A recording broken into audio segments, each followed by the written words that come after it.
Evening, ladies and gentlemen. Before we start the session, I would like to explain certain mandatory rules that are to be followed during the course of this session. All participants are requested to put themselves on speaker view mode for better clarity and experience of the session. All participants will be force muted for minimal disturbances during the session. All are requested to stop their video streaming so that the audio is loud and clear and you get a better effect of the session. You can start your video once the Q&A session begins and the mute controls will be handed. But it depends on how the panel will be taking it. We will prefer the chat questions rather than the video questions. The event flow comprises of the welcome address, followed by the panel discussion, which will be followed by the Q&A and concluded by the vote of thanks. I hope all it is loud and clear, and let me just mute all. So now you won't be able to adjust your volumes. I'll be controlling from my end. Yeah. Hello. Just give me 1 minute's time so that I can mute all and unmute the speakers. Okay.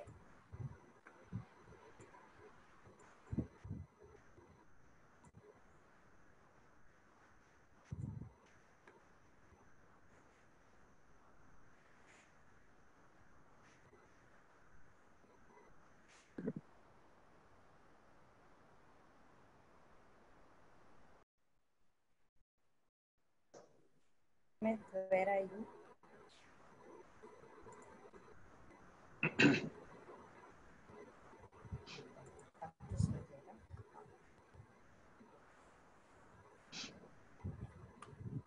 So let's begin with the online panel discussion on rebooting the workplace post-lockdown.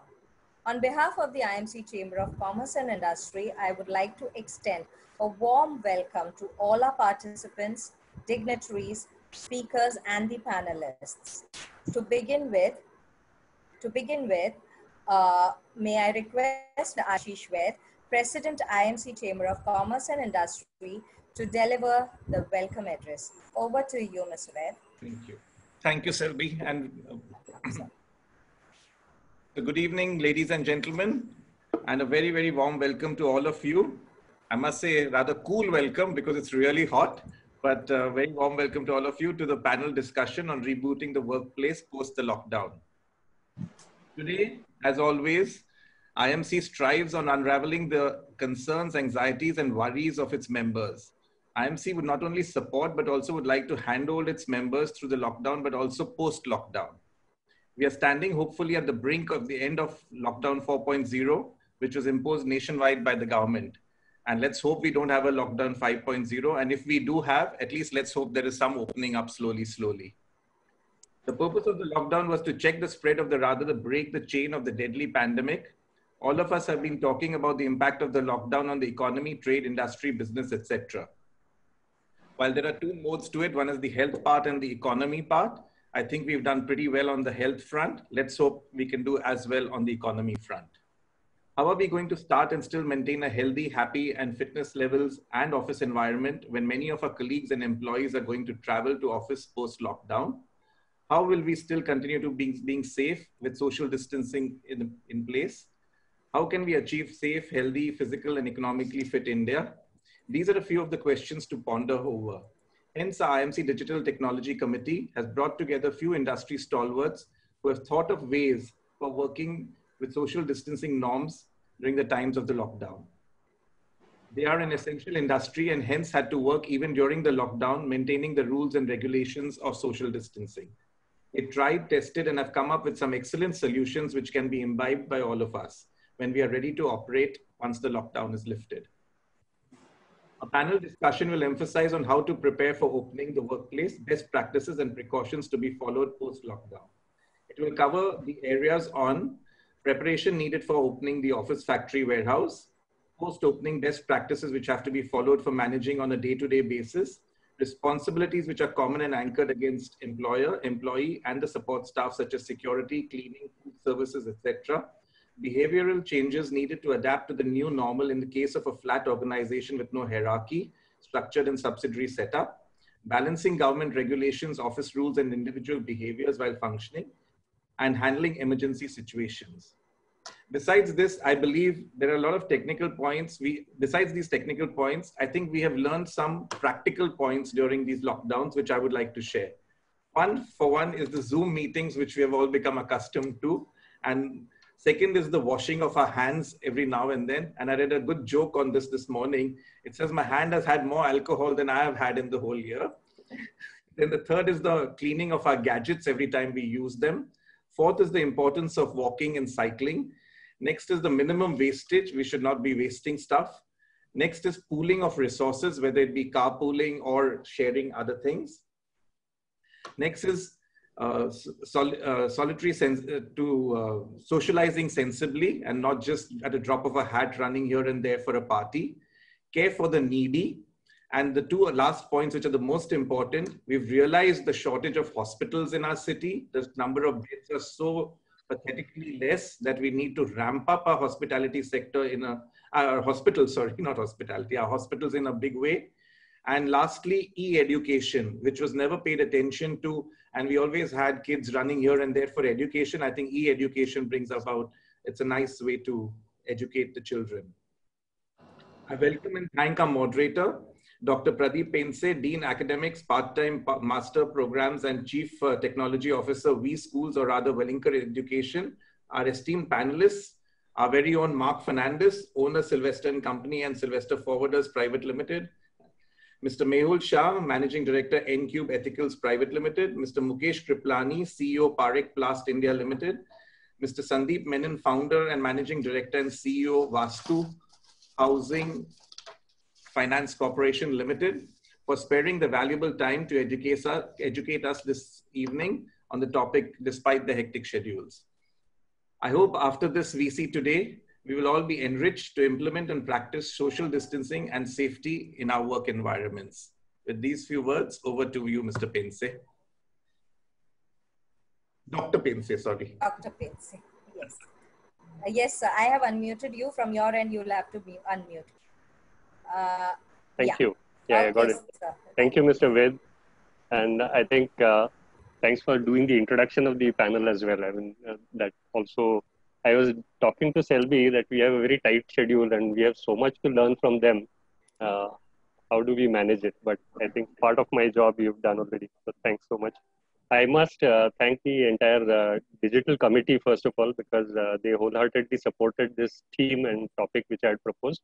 And the event itself. In fact, Sumit has been driving it quite a bit from one end, and I have been driving from the other side. So we could quickly ramp it up in 2 days' time, I think 2 or 3 days' time. And Selby in the back end, and of course, Mr. Mangrulkar and the entire executive of IMC has been fully supportive of this event. And thank you, sir, for your guidance on and setting the tone for the webinar. So without much ado, let me quickly jump into the topic itself. And I think I forgot to mention Jankana actually. Ideally, Jankana should have been here, chairman of the digital committee, but she has some parallel events, so she has to be there. Thanks, Jankana, for your guidance and support. So on this particular topic, the way I look at it is just two sentences, if you like. One is, I think the day has come when we have to visit office now. So I don't know how many of you are eagerly looking forward to it. Some of us have got used to staying at home. So we'll have to shake our lethargy and get to office now. That's one part. So since the day has arrived, the questions arise as to how should we do it and what is it that we need to do. One of the ways to do it is scan the net and find out. And there's lots of information available on the net as to how do you start up. There's so many guidelines from BMC and government and health departments and so on and so forth. But what differentiates our meeting here is that we have four very senior people, CEOs of their respective companies who have actually done that. And they have had the experience of doing it. So we would love to hear from all of them in terms of how they went about doing things, what are the best practices, and what are the do's and don'ts, and personal experiences as well. The way I've structured the discussion is there are three layers broadly to this subject of starting up or rebooting, as we have called it. The first is the physical and the health layer. And I think while everybody knows, and it's sort of a common sense in a way, but there are a lot of small details which one has to think about. They're also very contextual because each business is different, each location is different, each let's say even a building and premises is different. So you need to think through in terms of how best to arrange all the physical arrangements that you need. At the same time, you need to also think about people, and that's the second layer which we shall discuss. And people means behaviors, attitudes, change that one needs to drive. It obviously brings some discussion about leadership in the process because I think, for example, if just to give my own example, my son works in a factory in Pune, and he was sent a notice saying that if you don't resume by Monday, you'll be out. So so poor chap, he didn't know how to go. He's applying for a pass to travel to Pune, and he was not getting it, and he got desperate about it. Finally, yesterday he managed to go. Now, these are some of the challenges which both from the employee side and the employer side one has to think about. That's people issues. And then the last but not the least is the business issues, because end of the day, the business has to be able to work. Having brought all these people there, will it go back to normalcy is a question to ask. So let me start with Mr. Mukesh Kriplani of Parex Glass, because he's put together a small PPT and a video and things like that, which will quickly bring us to speed on the basics of the physical side and the health side of the whole aspect of booting up. So, Selvi, would you be able to give control to Mr. Mukesh? I have already given the control. Okay. So you can start. Yes, sir.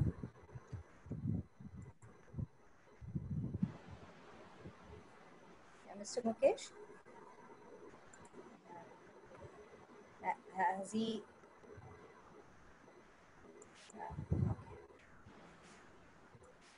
Yeah, I have unmuted you. Can you unmute yourselves? Yeah.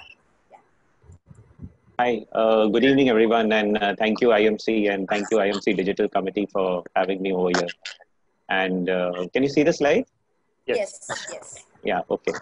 So I'm from an MSME company, and we have 4 factories in Maharashtra, Andhra, and Telangana. And 2 of these factories cater to essential goods. So we started somewhere by the end of the first week. So I thought I'll just quickly run through as to what we went, how we went about doing it, and what did we do, and what are the learnings. So this will kind of set the context for what exactly is required. And of course, some of the slides that I'm showing are more in the factory context, but they can be applied to an office also, because factory also usually has an office. So one of the first thing is obviously to check for the permissions required. So now most of the operations are permitted, and the MHA circular obviously says everything is permitted, but there are certain local, state, and district nuances which are there. So you might have to check with the local district authority whether this permission is still required or not. So for example, in a Satara district, if you have people coming from Pune city every day to come to work, then they are not giving permission. So there are these local nuances which are there. You may have to apply to local police also in case a e-pass is required for certain vehicles, because public transport is not being used. And if you take out your own vehicle, the very fact that you might get stopped and you don't have a particular reason, it might get impounded. And finally, before, if you have a case of starting up a factory, then it's better to inform the inspector of factories. Next is, moment you plan, you cannot bring 100% of the people to your workplace because all people need not attend. You will have to maintain social distancing norms. So how many people need to be coming? You can start small and then slowly, gradually increase. So when we started, for example, last month, we were with 30% manpower in the factory, because that is what we were allowed. But now, even basis what we want to do, we are bringing only 60% of the people. So that is the key thing. And planning is the key element over here, because once people start coming in, how will your canteen be accommodated? How will your food? How will your housekeeping, etc. And that is what I tried to cover in the rebalance slides. It's a pictorial one, so this will quickly run through in the next 5 minutes. One of the first thing is you will have to probably arrange a bus, maybe increase the number of buses because there is a social distancing required in the bus also. You cannot put more than 20% in the bus. Masks are compulsory. If there is a car, all seats cannot be occupied. So there are some seats which will have to be kept vacant. Uh, Moment they enter the factory, the markings have to be there on the floor in case there is a particular queue or a manner in which they enter. So this has to be done beforehand before it gets opened. And that is how they will get lined up also, so that there is a social distancing before they enter the cabin or the check post where they are supposed to get monitored. And what exactly happens over there? There is a temperature check which happens through an infrared thermometer, and that temperature has to be recorded both while entry as well as during exit. Then we have also started, after the Arogya Setu went live, the particular employee or whoever is coming, including visitors, has to show his Arogya Setu status.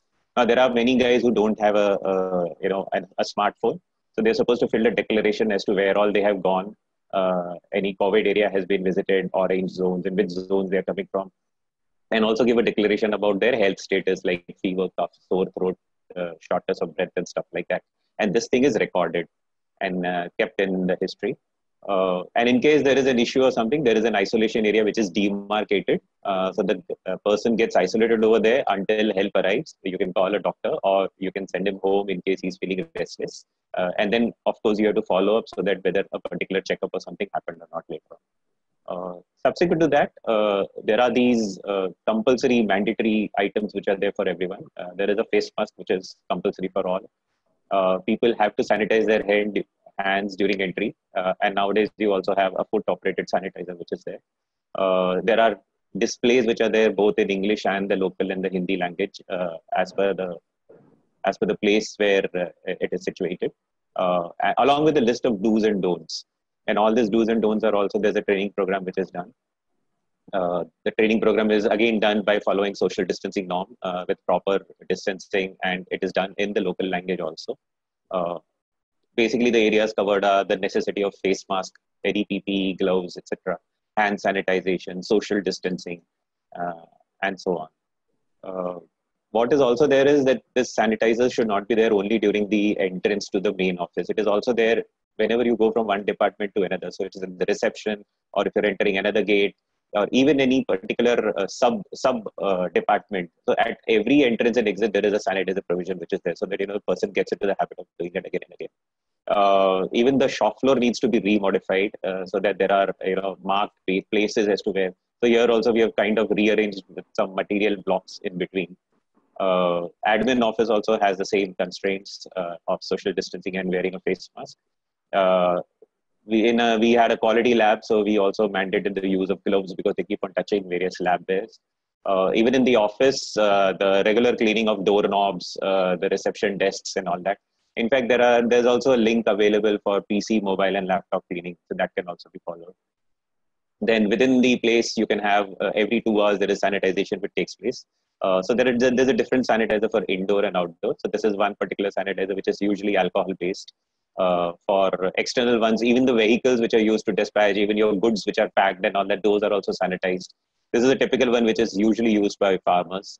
So externally we use sodium hypochlorite solution. That is usually cheaper. The Intel one is alcohol based. Yeah, these are different areas which are sanitized and different sanitizers which are there. And even in the canteen, there is demarcation done. So if you see, there are alternate seats which have been cross marked so that the person cannot sit there. Timings have been staggered so that there is no rush in the canteen. And the other precaution is like all this we usually take while entry and then, while the people are working. But even during exit, one has to be sure that the gang of people who are when a shift changes. So the incoming shift do not meet the outgoing shift guys. So in our case, we use a different gate, or else we stagger the timing. So one team leaves and the other team enters. That's how that's been done. There are enough resources, as Dr. Paintsay said, on the internet, but there are two particular sites which I would suggest to follow. One is the WHO. They've actually come out with a Getting Your Workplace Ready for COVID-19 guide. And there are also various updates which keep on coming on our own MOH, Ministry of Health and Family Welfare website. they've also come out with, they keep on coming out with guidelines as well as training videos. And since I'm on the digital committee, I have to say something about a tech solution also. So there are enough tech solutions available in the market depending on your choice. So for example, this is one which actually tries to map the government sources of orange, red, and amber zones along with the GPS coordinates of the employee. And it tries to say where all your employees are located and, you know, where are they coming from. And in case you want to open a particular office and you have many offices, so where exactly you can open it from. So that is one solution. There's another one which has been done by basically modifying a visitor management solution and attendance solution, and tries to add on to the employee health and all that, so that anyone sitting in the head office can also access all the records of, you know, whether sanitization is being done at what times, what are the temperatures, what are the stuff, and, you know, like that. So it essentially helps you get a grip on what's going on. Thank you. Thank you, Mukesh. I think that was a very good presentation on what happens. So what we'll do is we'll request the other panelists also to share. So I'll begin with Mr. Mehul Shah. If you can talk about you know, similar practices, but maybe unique to your context, and you know, your own suggestions in terms of best practices for the physical and health aspect of it. Thank you, Dr. Pense. Am I audible? Yes, Yes, yes. yes. So I think Mukesh gave us a very quick fire, a perfect presentation of social distancing, sanitization, mask, and other thing. Before I tell a little bit about what we are doing, I want to tell the people that what are the right qualities of temperature guns or the mask we should use. Since I am from the pharma industry, a lot of fake guns are available, starting from 2,000 rupees to 10,000 rupees. So just make sure that the gun is properly calibrated. Otherwise, it will show all wrong readings. So it will have no meaning. So that is the first point. And regarding mask, 3-ply masks are the ideally suited for all the workforce.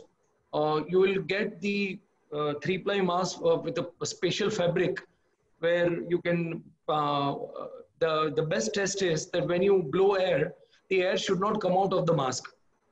That is the quality of mask one should use. And it is all washable, 20 to 25 wash, and the cost will be around 25 rupees.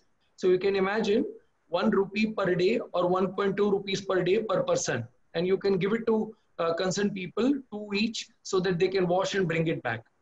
And there is no contamination. You can't do mass washing. So that was one more point.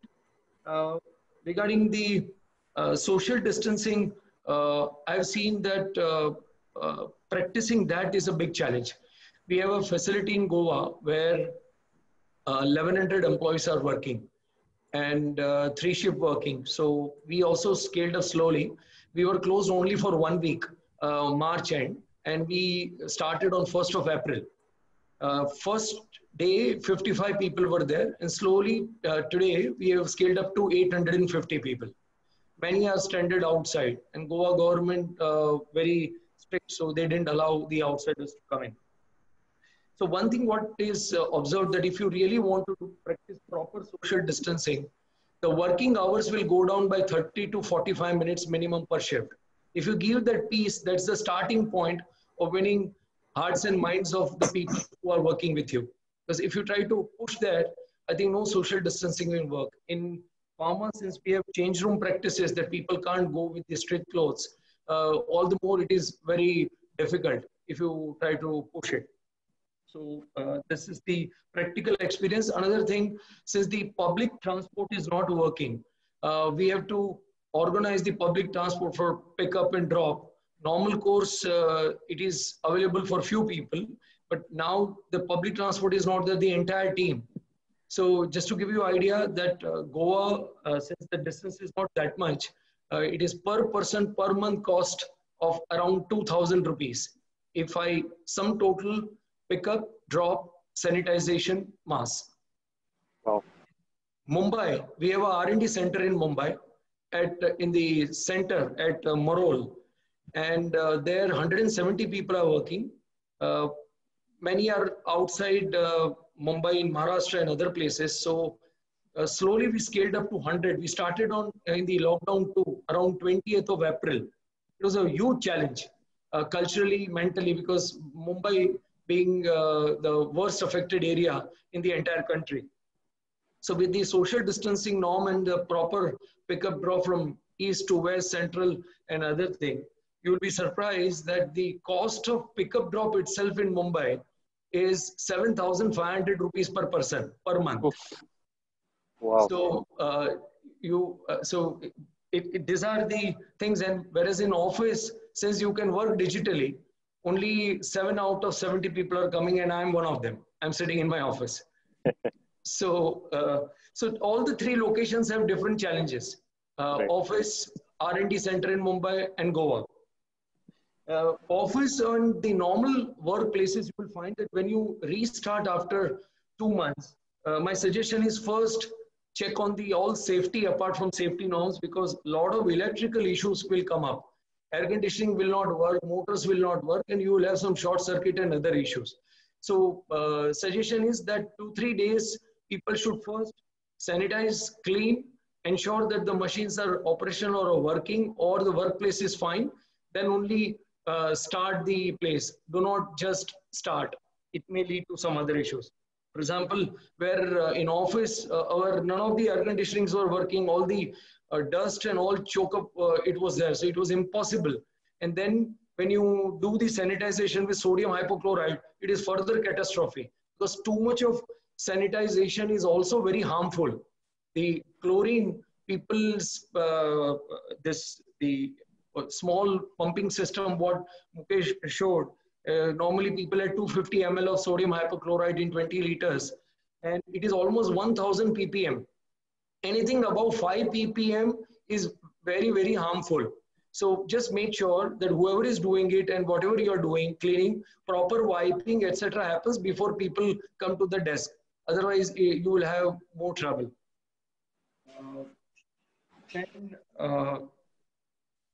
From the working culture point of view, a little bit I want to tell you that... Can we touch the culture a little later? I think we'll have another round. Yeah. So we'll go to the physical side. So these are the basics, some cost and other thing I wanted to do. Thanks. Thank you so much. I think, but since you mentioned about the guns, masks, there's a pertinent question there. Is it safe to wear a mask non-stop, I mean, throughout the day? And is that advisable? Absolutely safe. There is no problem. Okay. No problem. There was a question there. So yeah, thanks. Only thing, when person is alone, by default or in between, somebody is going to have a tea or food, they are going to remove it or they slide it down. So it's there is no problem. Unless somebody is not breathing well, he or she may have problems. Right. So you have to be very careful. Whoever is having any breathing issue, I think a person should not be allowed to come inside the facility. Sure. Thanks. So we'll move on to Mr. Mark, because I think they have a very different business. He's in the logistics business, and it's a very outdoor and very labor intensive kind of a business. So Mark, you want to share your context and only on the physical and health side of it, the challenges that you face. Good afternoon, good evening to all my co-panelists. Warm welcome. Sincere thanks to Ashish, IMC, the chairman of the IT committee, for organizing this. I mean, I head the shipping and logistics in the chambers. And I think our field, which is the movement of EXIM cargo, be it airport and the seaport, were the first to start under the Essential Services Maintenance Act. We basically never closed, but we were constrained. We couldn't get people to move. You couldn't get things happening. But we were fortunate because we were interacting with Delhi. We had the Minister of Finance, Minister of Commerce, Minister of Shipping, all on a daily conferencing. And we were able to get a lot of leverage from them. In short is that the chairman of JN Port, the chairman of Bombay Port, and the chief commissioner of the airport were authorized to issue passes. I didn't need my staff to go to the police to get an approval. With the passes issued by these authorities, our staff could move anywhere within Bombay. The initial was one driver, one passenger, which became a nightmare because you couldn't get cars, you couldn't get taxis to travel. So we had to start deploying our own self-driven cars. And Today, it has eased up a lot.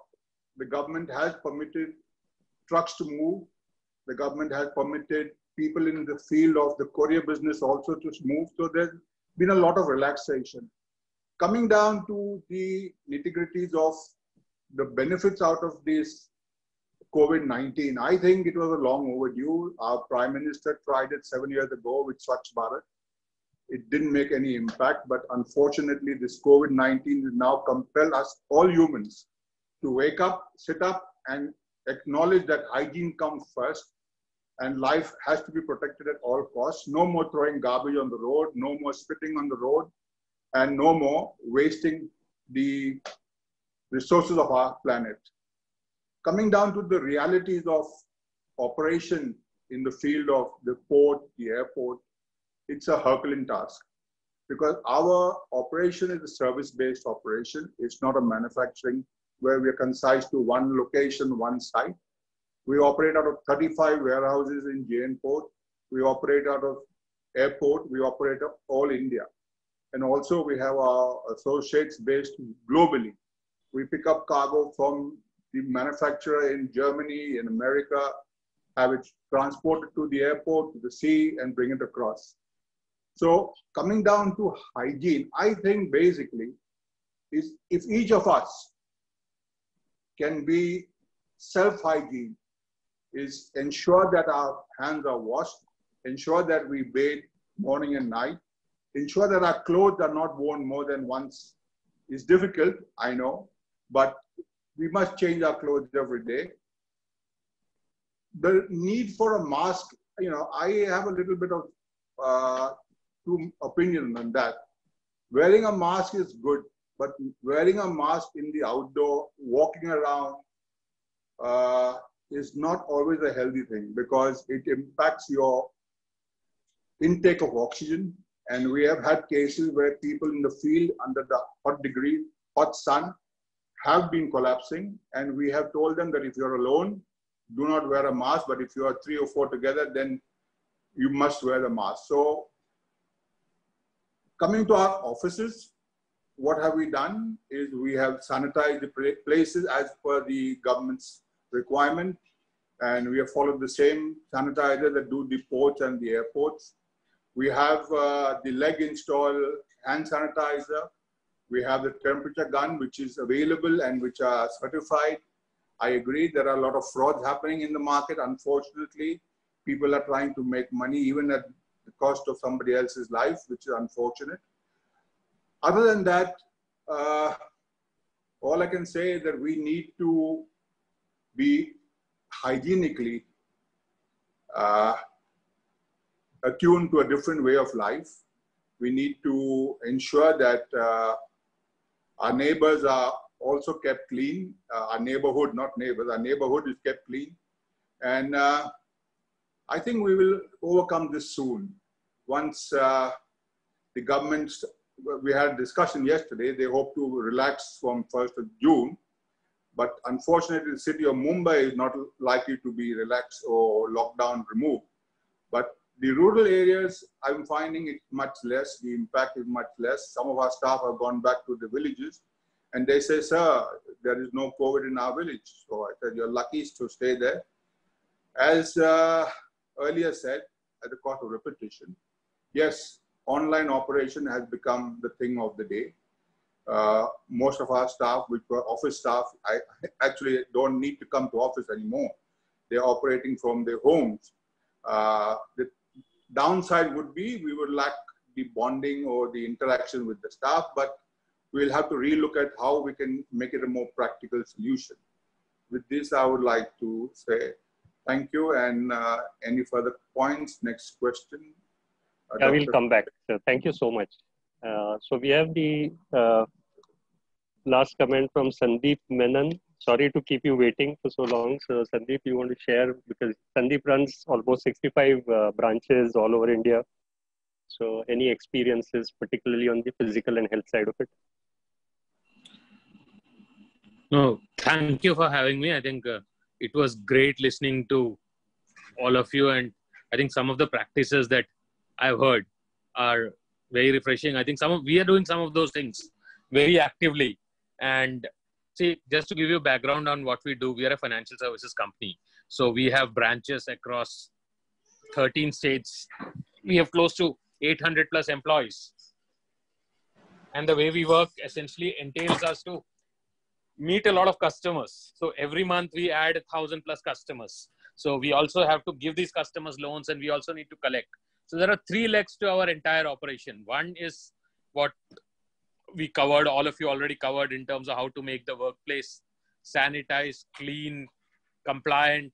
That's one key aspect. The other aspects that we have is that we have a young workforce. So how to make sure that they're disciplined, they're consistent, and they continue to do the same things. The third thing is to have the consistency of practices in this whole area on an ongoing basis. Because it's like 13 different countries, the way we deal with people. So if you speak to somebody in some state where the effect is not so high, so if I have somebody say in Rajamundry in Andhra Pradesh, for example, or somewhere inside Madhya Pradesh, they say, we are all perfectly fine. Why are you troubling us? Because while if you look at the top 6 urban agglomerations in India, yes, there is a big challenge. We are very stressed, and rightly so. If you look at the smaller towns in India, if you go beyond the top 40 cities into the next 100, the next 200 markets, life for a lot of people is pretty normal. So while they read a lot of stuff on the net, some young people, they also look at the TV. The challenge that actually happens for all of them is, how do you practice it? So we have been communicating, over communicating, engaging with these people to say that even in your branch, even if you're perfectly fine, you need to do all this. And I think there is a part to it in terms of sticking to the core and making sure that people realize. So I think we have pretty much got there. The key other thing that we did was, we actually took a call that people who can actually work from home, our credit team members, our support staff, our MIS people, all of them, we should really allow them to work from home. And we actually thought, when we were planning the budgets for next year, that actually 40% of our workforce could actually be sitting at home. We really don't need such large branches or such large workplaces. Right. So I think there's been a lot of good and a lot of positive also that's come out. But in terms of the health and safety, I think we've pretty much done all that. We've got cheated by the guns and even the sanitizers and a few other things. Okay, a lot of vendors trying to take advantage. All those things have happened to us. We have learned. So I think you got cheated on the gun. Would you, Sandeep, sorry, since you got cheated with the gun, would you, from your experience, tell a lay person, how do you identify the right gun? So how do you detect the wrong gun, if I put it that way? So. Okay, so just to give you back, I'm not a technical expert, but yeah, maybe there are a few Chinese brands. Right. Okay. There are a few Chinese brands. So the point is, the reading always is not inaccurate. Something sticks to a certain number of 37 or something. Calibration. And some of them don't change also. So the accuracy, and so if you keep it at 4 or 5 feet distance, many of them don't work. So then we got something else which has worked in some places. So that's pretty much the difference in terms of an operating thing, what works and what doesn't work. Right. So that's the way we've seen it.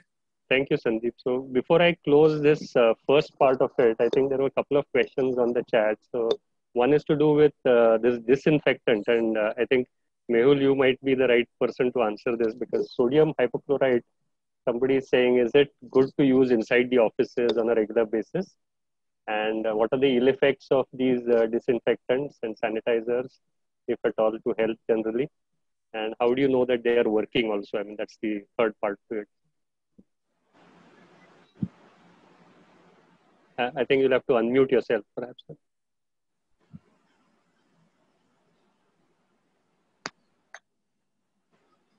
No? Selby, by any chance, the control is with you? 1 minute. Even I had unmuted myself also. Okay. And now please unmute yourself. Mehul? Yeah. Okay. I can. Okay. So sodium hypochlorite, whenever you do the disinfection, it is always done in empty office, not when people are there. So you should never do disinfection in front of the people. And you can do it once in 15 days, not more than that. regular course, you should use a normal standard cleaning detergent like Dettol or anything else, but not in front of the people. And the ill effect will be, you will have the other issues if you inhale more of chlorine. Just to give you an idea that if chlorine is more, even the steel will get corroded. So Right. just to give you that idea, Sure. right? Right. And which is the right gun to buy? I mean, I think there are a number of makes which are floating around. What we do since we are in pharma, there are standard uh, thermometers which are available, and we do calibration against the hot water, 30, 35, 40 degree, and against that this gun is calibrated. So you get the accurate readings. right. So And is it's this oximeter thing also required, or because nowadays I think for oximeter is required. I have one at home. Oximeter is to see your oxygen level in your body. So for example, a normal healthy human being should have more than 95. Whoever is having COVID, eventually it will drop to 70 or 75. right. So if you have parent or senior citizen at home, by default you should have one. Gotcha. Thank you. So I think let's move on, because I think the bigger challenges are although there's one common question to all of you which I would like tempted to ask before we proceed. Since most of you have been doing it for at least a month and over, have you really had any incidents, as in, because if there are so many people coming to office and they've been working for the last 1 month or 2 months, maybe some of them fell sick. You've had any experiences of that kind, and how do you deal with them? May I, Pradeep? Yeah, please. It's very strange, you know. My boys are all over. My colleagues are all over working. But my friends who haven't left their houses have ended up in Bridge Candy Hospital and in Harkishandas. And now last night, another friend of mine ended up in Seven Hills. Okay. And they haven't left their homes for 60 days. Now, my boys are going out. I say, God bless them.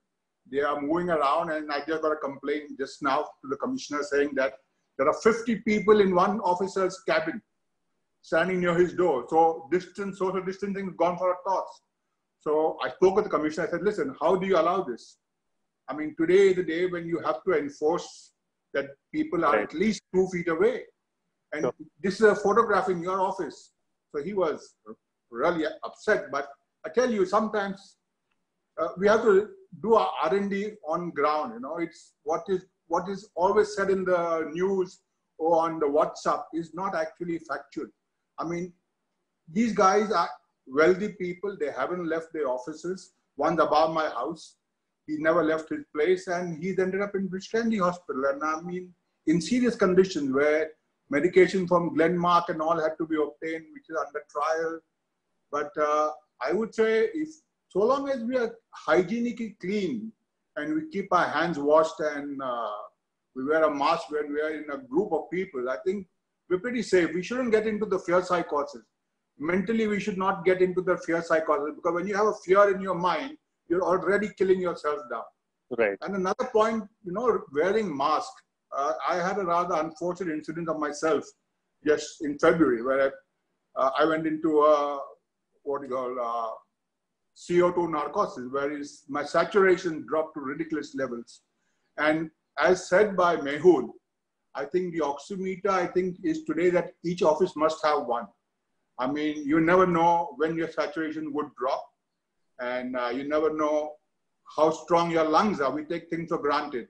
And oximeter is 1 second, you know, just see if you're 90 plus, it's okay. If you're below 82, you have a problem. So that's my suggestion. Right. Thanks. Anyone else has had an experience of somebody falling sick? Yeah, Mukesh. So we had a person, in fact, we had 2 such cases wherein there was a temperature detected in a particular person and he was coughing. And then we sent that person isolated and sent him back. He was covered under ESIC. So then the ESIC hospital actually did not even check him, but then he had to go to another hospital. We took him to another hospital, and then he was given some medicines. After 2 days, we realized it's a normal, cough and 45 Oh, fever. It was okay. nothing related to COVID. They did not Right. insist on a test initially. They said, "नहीं, आप पहले normally लग रहा है, आप चले जाओ घर पे, आराम करो." And they kept on checking. We also kept on checking. And similarly, there was another incident wherein two people were actually from a containment area. Suddenly, their area was declared a containment area, wherein three houses away from where they were staying, a nurse was detected with COVID. And suddenly, there was scare in the factory, and for 2 days, none of the workers turned up. So then we had to manage and explain and cater to them and address their doubts and all that. But of course, after 3 days, it was off. But luckily, touchwood, there's no COVID case. So one of the challenges that I see is that the people, when they start working, they actually come from various places, parts of the city, and where they live, etc. You don't have a control over that. So there's a fairly good chance that they may contract something outside. The infection is outside, but then they carry it back. And there are a lot of asymptomatic cases as well. How do we deal with this fear at least? Maybe that gun doesn't detect, and because it's asymptomatic. And Frankly, if I tell you bluntly, we have to live with it. okay, This is going to remain.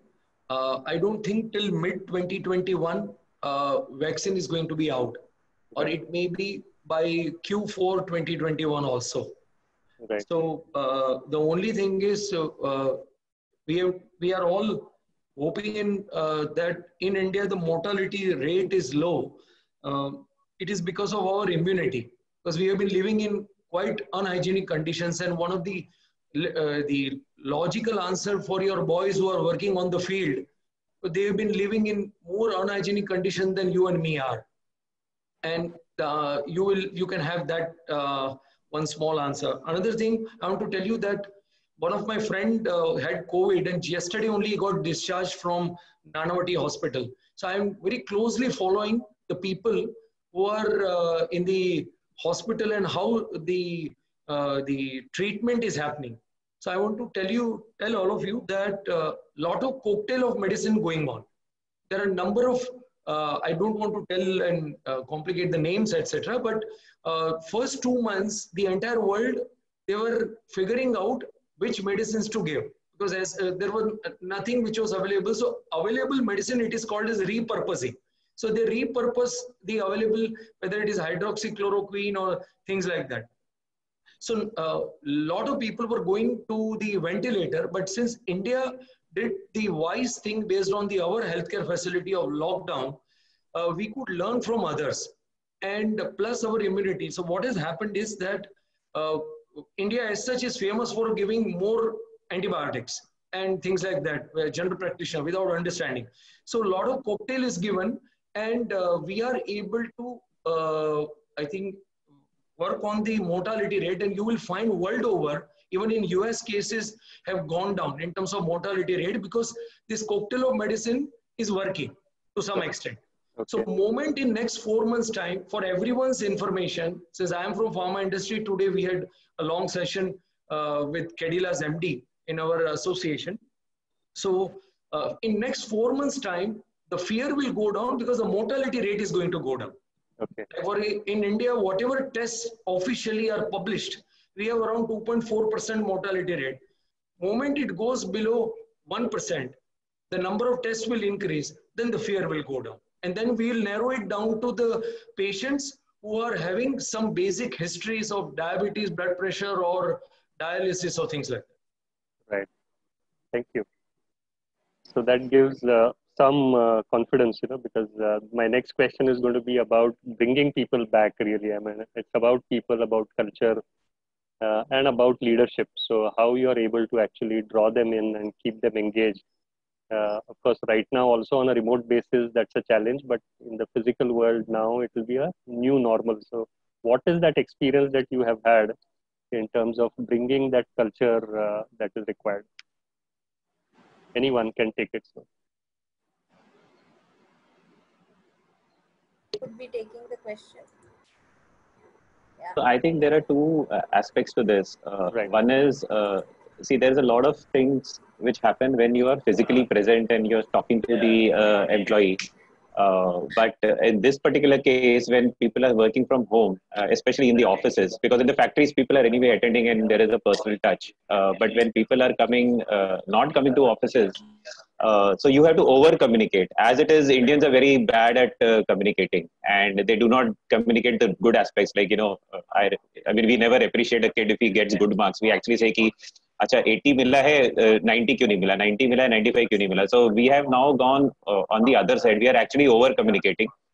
We are also checking with the people. Like, the first aspect is not to talk about the professional life. We actually talk about how is his health, how is his family, groceries kaisa hai, and stuff like that. And we have also tried to arrange a Zoom call which is not only professional, which is also just a light-hearted kind of a topic where you just get together and talk. Of course, there was another feedback on that. Anyway, we are meeting on Zoom for professional. Why are you doing this non-professional also? Let us not do it. But otherwise, the primary thing is either communicate, over communicate actually, whether it is through emails or phone calls and all that, and try and get people to understand. Right. Thanks. Somebody else wants to make an attempt. I mean, it's not just about culture, but like he rightly said, communicating and training and things like that.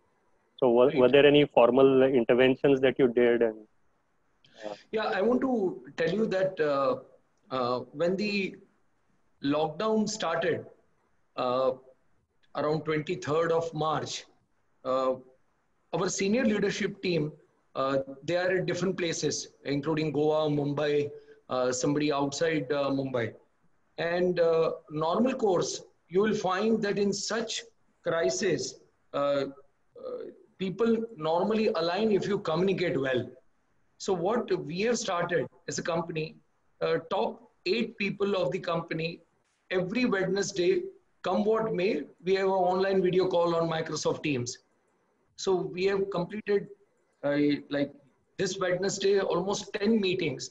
And I can tell you that it did wonders. What we couldn't do in even regular time, pre-COVID time, we could do it, but there were lots of issues and ego clashes normally when different role functions are there.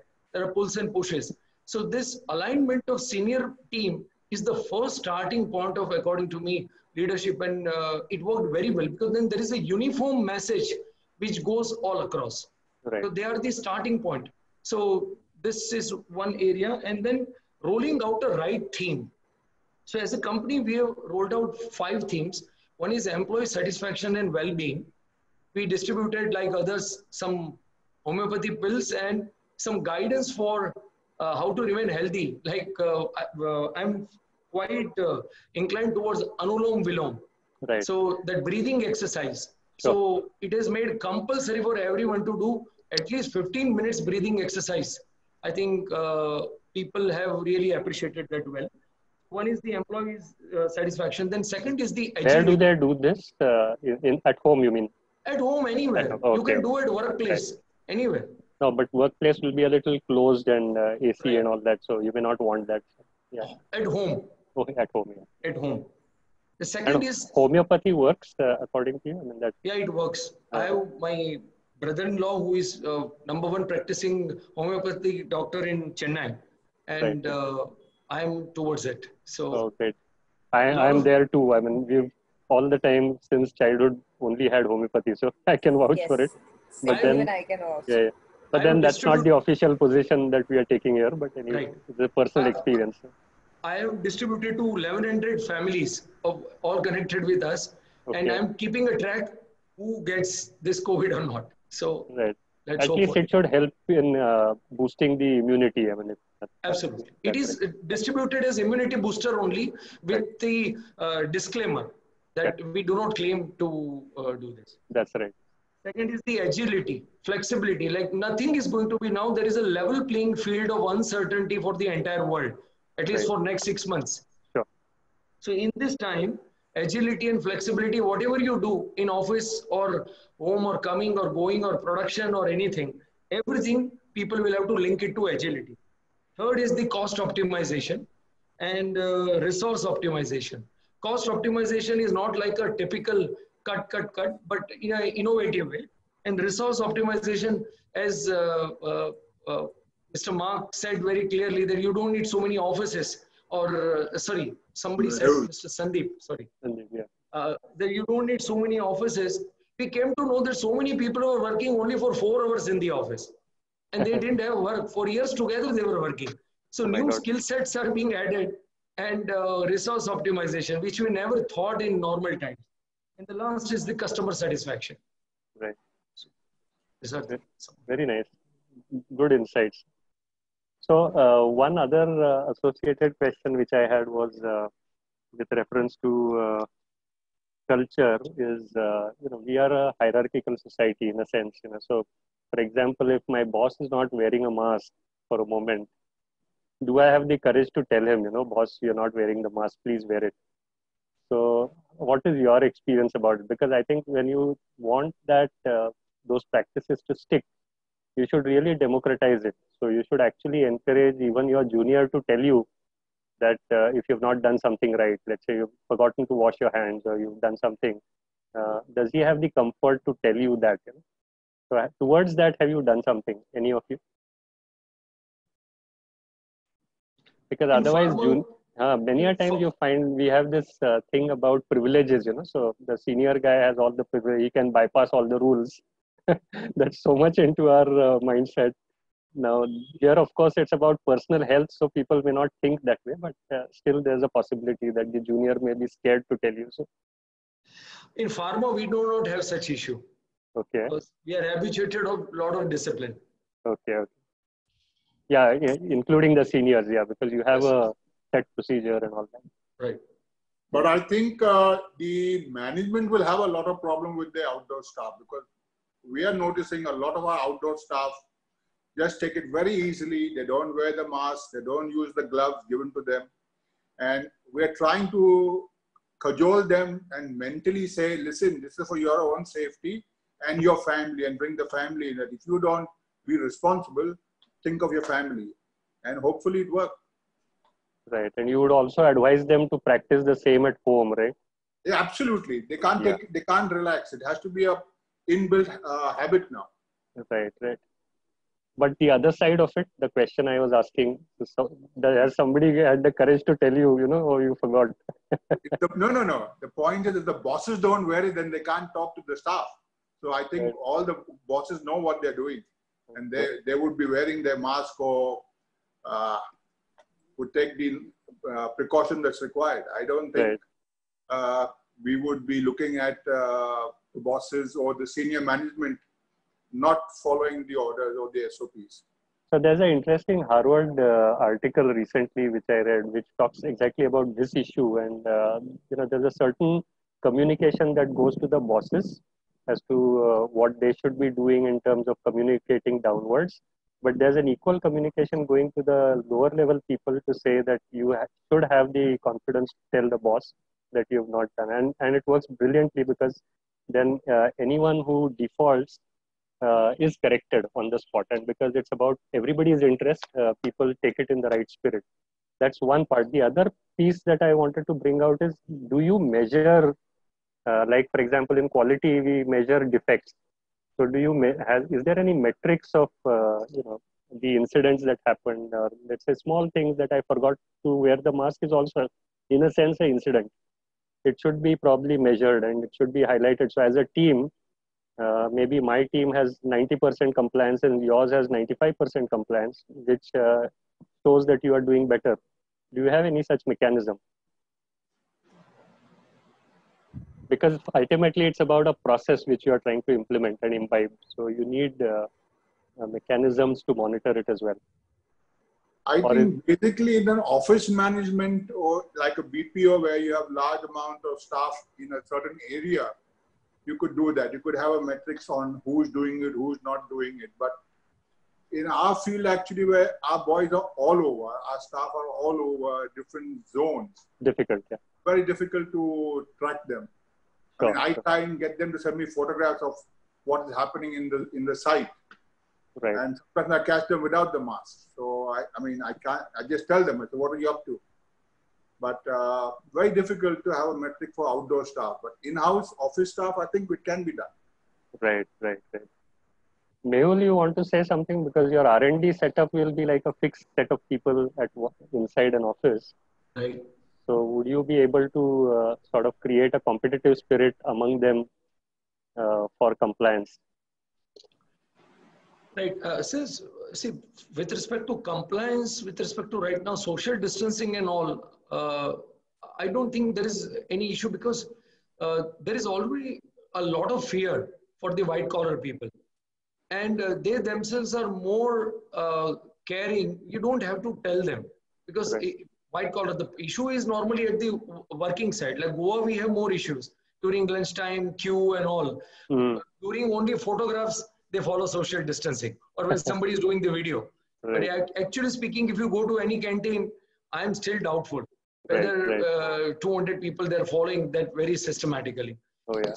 R&D, on the contrary, the issue of fear is much higher because we are in Mumbai. I think True. that area, we are also having worry that anyone getting infected out of 100 people, somebody can infect so many more. True. Okay. That means as of now, I think there aren't such practices available where you could probably within groups create this competition and people in the spirit of it reporting defaults and things like that. More a gamification of the entire exercise. So, Yeah, so we don't have a process or a Ah. KPI kind of a measurement like that. But in case there is a non-compliance, so to say, if it is found, Hmm. and so then that guy gets called out, and he is given a warning, and so everyone knows that this is a particular guy who has not followed, because and then there is a group pressure from the other, the compatriots also, because they say, hey, you are risking not only yourself but others also. So there's a True. peer pressure around that. So and then the second time it happens, and we tell him, you please go back. And this typically happens at a lower level, as someone said. It doesn't happen at a white collar level because all of them are anyway. In fact, even there are no meetings allowed. But usually, typically in an office, we used to go out to a person who is sitting 2 desks away or 3 desks away, and then meet and talk physically.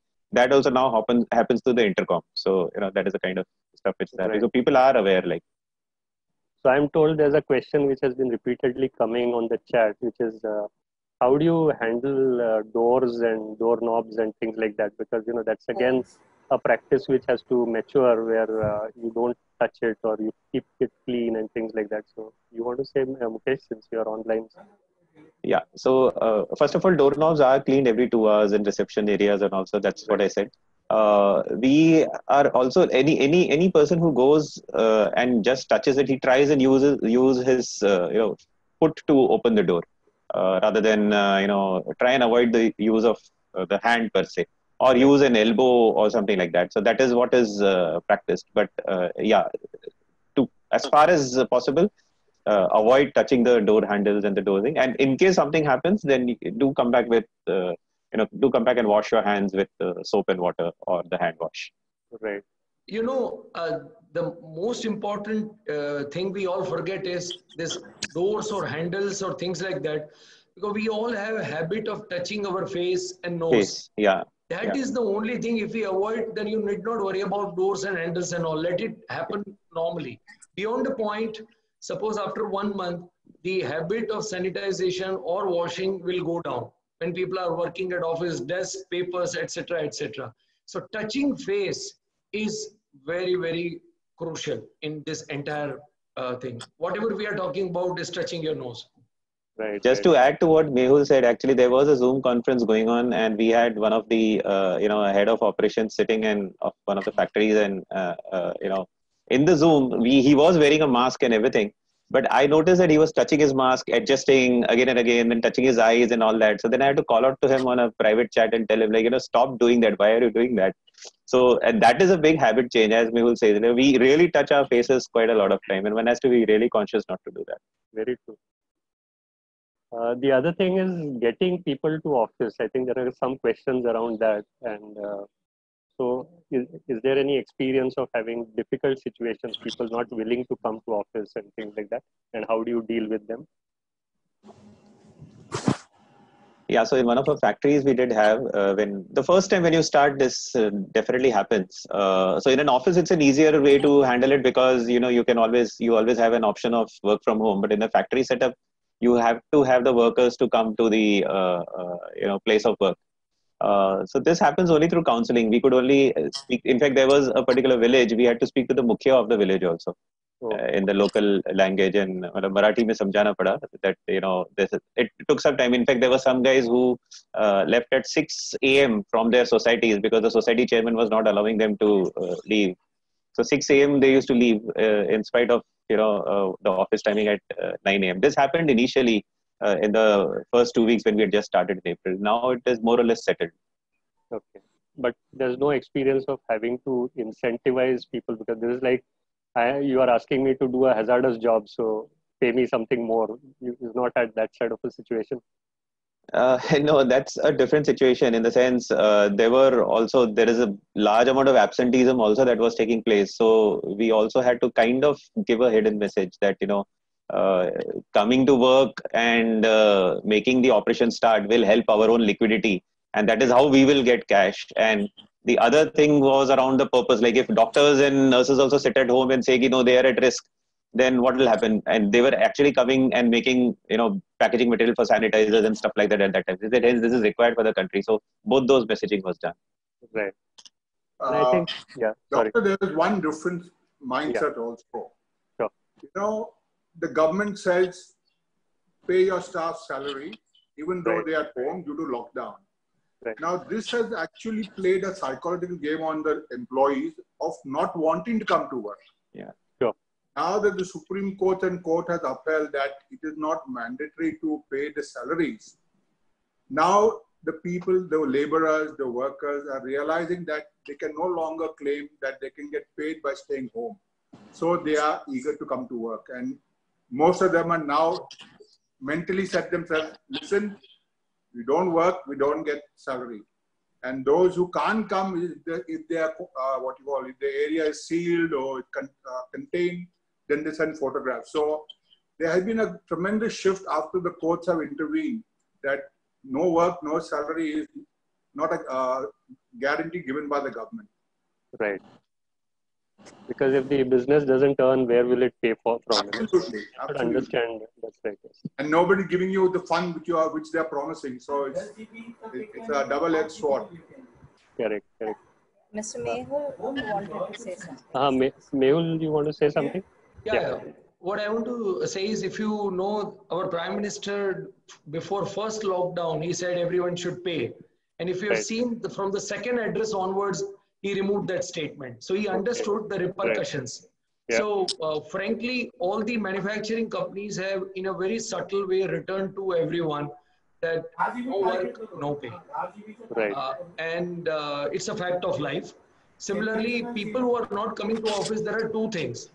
That we have to be very clear which work, you can do it from home, you should allow them. And where we cannot do it, you should counsel and tell them no work, no pay. It's very clear. So we should be very proper, subtle, upfront in telling this. People will appreciate. Right. Yeah, absolutely. Because there are many people who are working from the same organization and helping the firm. So why should others not do it?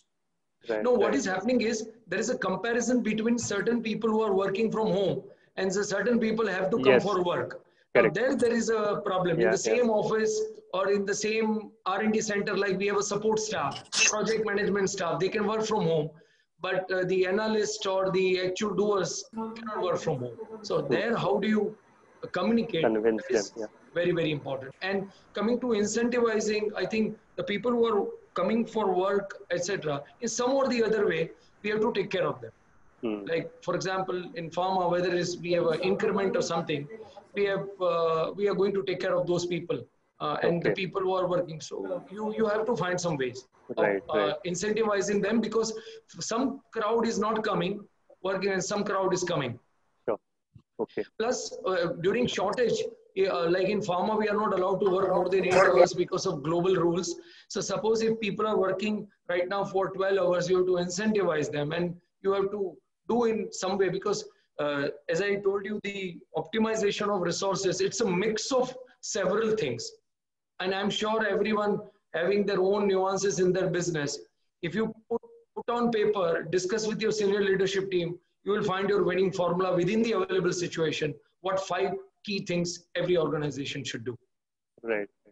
But where you do have disparate, some people coming from red zone, some traveling from outside and coming in and having challenges. I think the answer, what you gave earlier also, where it's about your ability to bring them to a common table and discuss it and communicate, right? So that should solve the problem. Okay, so I have one last question for all of you, and then we'll take some questions on the chat again. So on the business side of it, were there any specific, so people have come to work, but then you have had challenges running the business itself. So any such examples of the kind of problems one might face while trying to make it run like normal? Sandeep, you want to say something? You've not spoken for a while, sir. Well, the business has, for I think every business in India, it's been quite a challenge. As far as we were concerned, we had to give moratorium to all our customers. So the cash flow pretty much stopped for some portion. Fortunately for us, around 60+% of our customers have been paying us. The other key aspect in terms of challenge of business is that when you run organizations which have large sales organizations and they work on doing a certain level of business and also have an incentive portion to their variable pay, which comes in every month, that kind of the meter stops. And it is very, very difficult. So we are in a housing finance business. Nobody wants to buy a house in these times because it's survival ahead of everything else. So I think these are times where it's like a critical inflection point or a major market dislocation where you actually think and pause.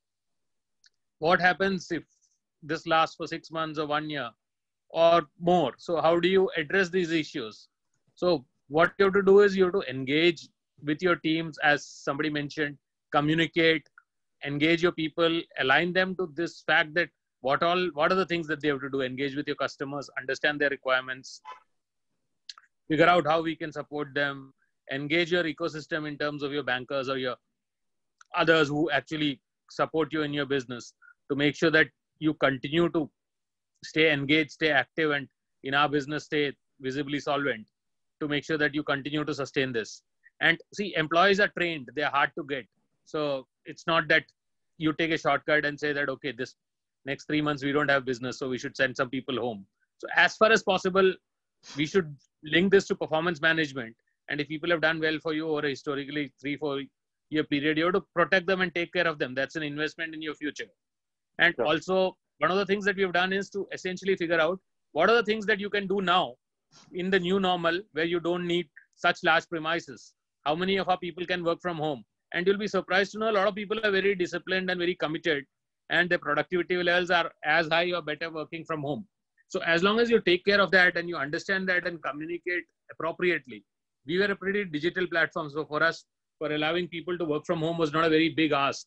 The other challenge was mental health and security. So it's very important for people to get together, meet, have a sense of camaraderie, trust. So to get those things done on Zoom or Google Meet, I think will take some time for people to really feel secure.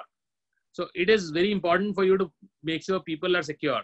The other aspect is for the families to feel secure that in the offices, like in most of our branches are open today at 30% workforce, 40% workforce, because majority of our branches are in places where it's not as bad as Bombay and things have improved drastically. So to give the families the comfort that nothing is going to happen and we are taking care and we are there for you, that's a very, very important message. Because the anxiety of an individual often comes from what the family thinks.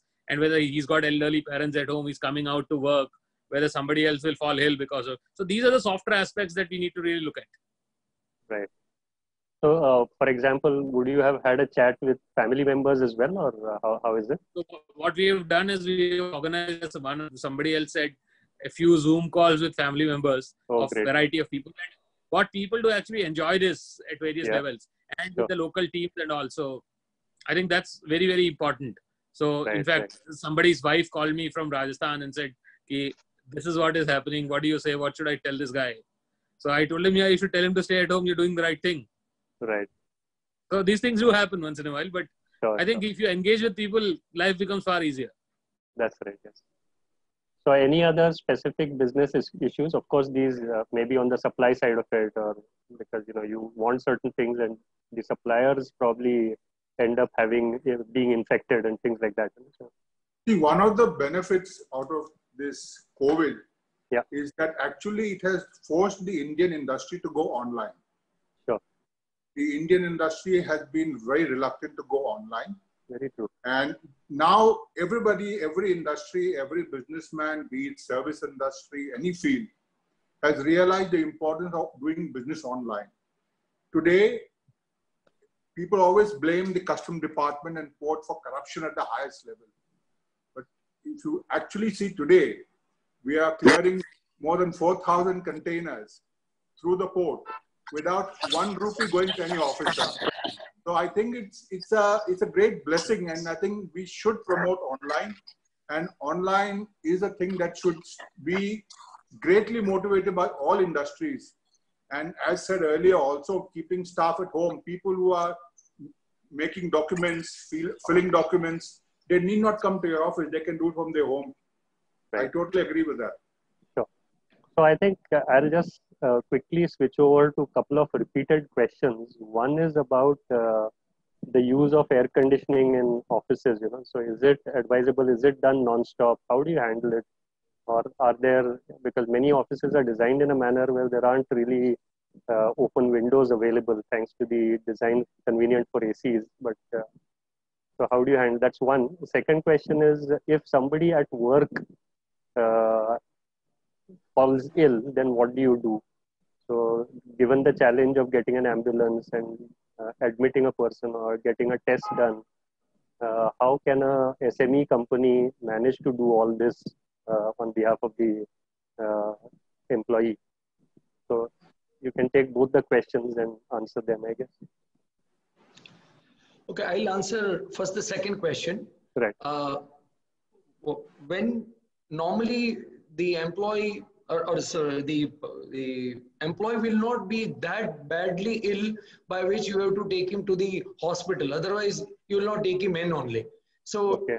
Unnecessarily, don't feel worried. If your entry is correct and if the understanding is correct, if the communication is correct, you are not expecting somebody with a so bad health to come and visit the office. So that is number one. In case you find some uncomfort and some coughing or etc., you should know that there is a medical Uber available. Like yesterday when my friend got discharged from Nanavati Hospital, somebody wearing a plastic covers, mask, and the entire the driver at 350 rupees took that person from Nanavati Hospital to Sion. So what a great service it's available. So I don't know how many of you are aware about that. So please remove those unnecessary fear. In case somebody feels that he should go home with a doctor's prescription, get the COVID tested and do the office sanitization. And as per rule also, you are not supposed, you are required to close only for 1 day. Right. Sanitize it, clean it, and then start. And meantime, that person will be tested. So we'll take it from there. Doctor, just one suggestion. Right. Today, using an ambulance has become a taboo in our field. Right. If an ambulance comes in your area, you're bound to have the BMC and then some lockdown and containment.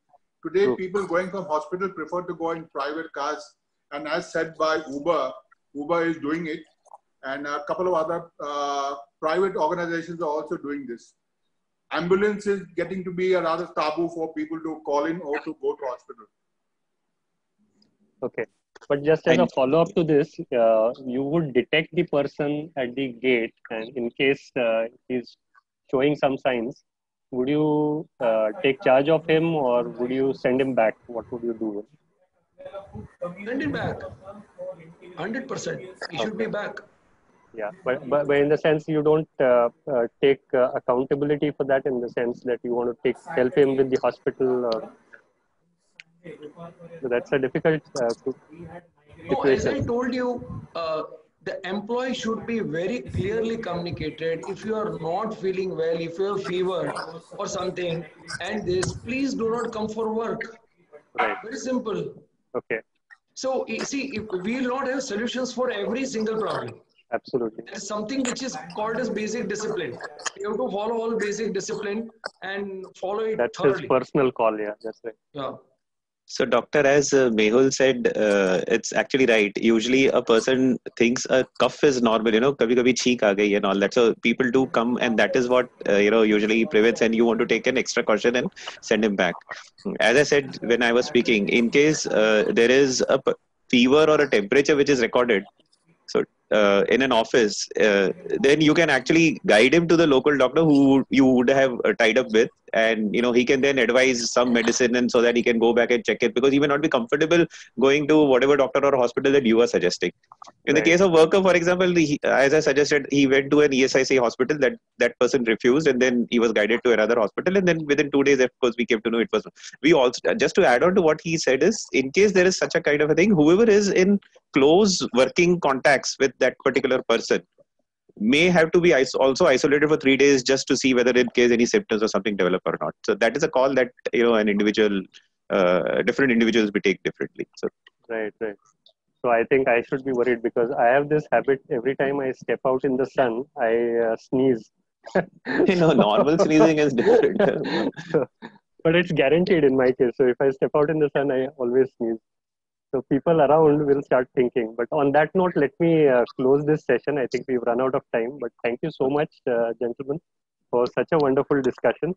Thank you, Mr. Mukesh, Mr. Mehul, Mr. Sandeep, and Mr. Mark, for the tremendous contribution. I think there's been a rich takeaway for all of us, both in terms of basic practices and hygiene, to the more subtle ones in terms of how do you convince people and communicate to them and things like that. So over to you, Selby, and we can have a formal closure to this session. And thank you, Dr. And- Painse, for anchoring also very well.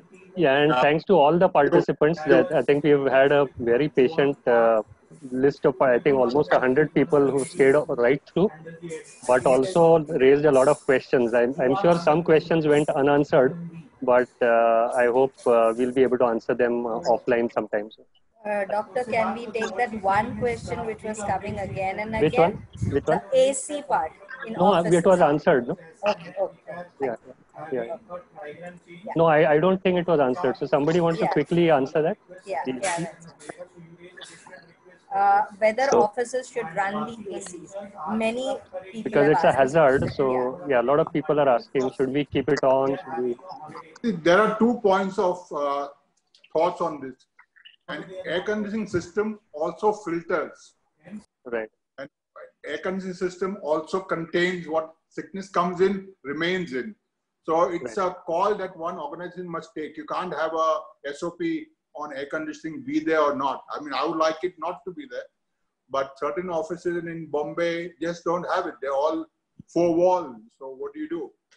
But Correct. by and large, I don't think air conditioned environment is bad. I don't think so. It's more a mental approach to it. Right. No, I want to tell you that air conditioning should be working because in Mumbai, where humidity is almost 80%, air conditioning will reduce the humidity.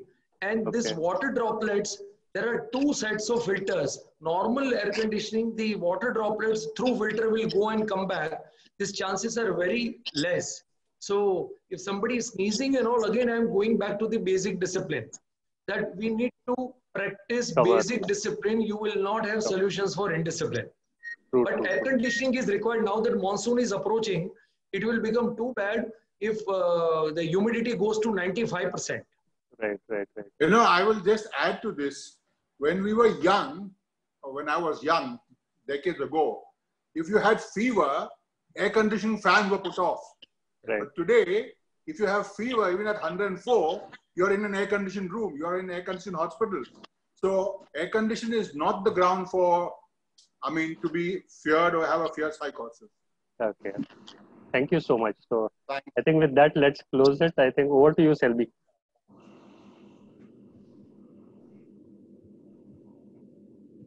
Selby, are you there?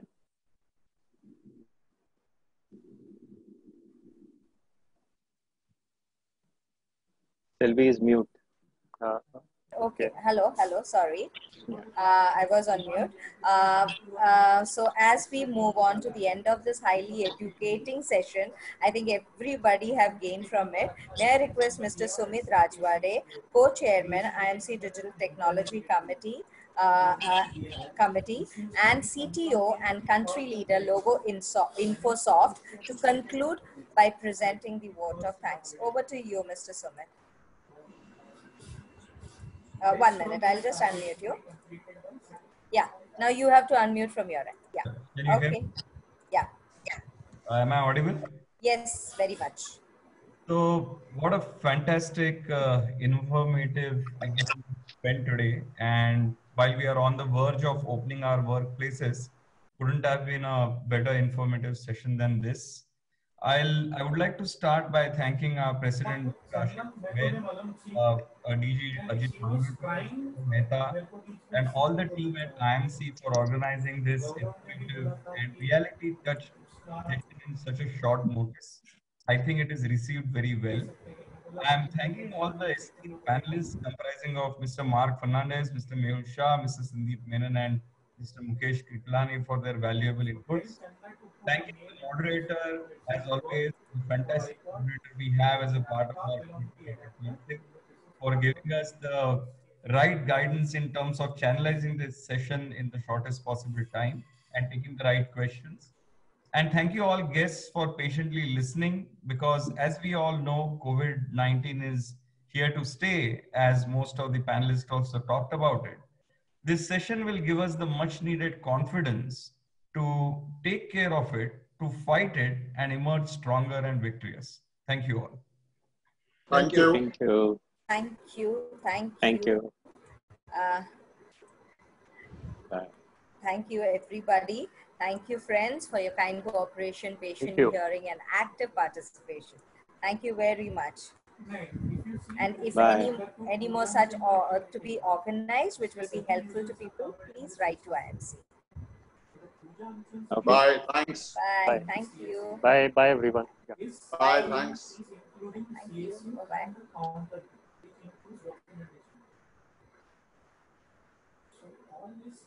Bye-bye.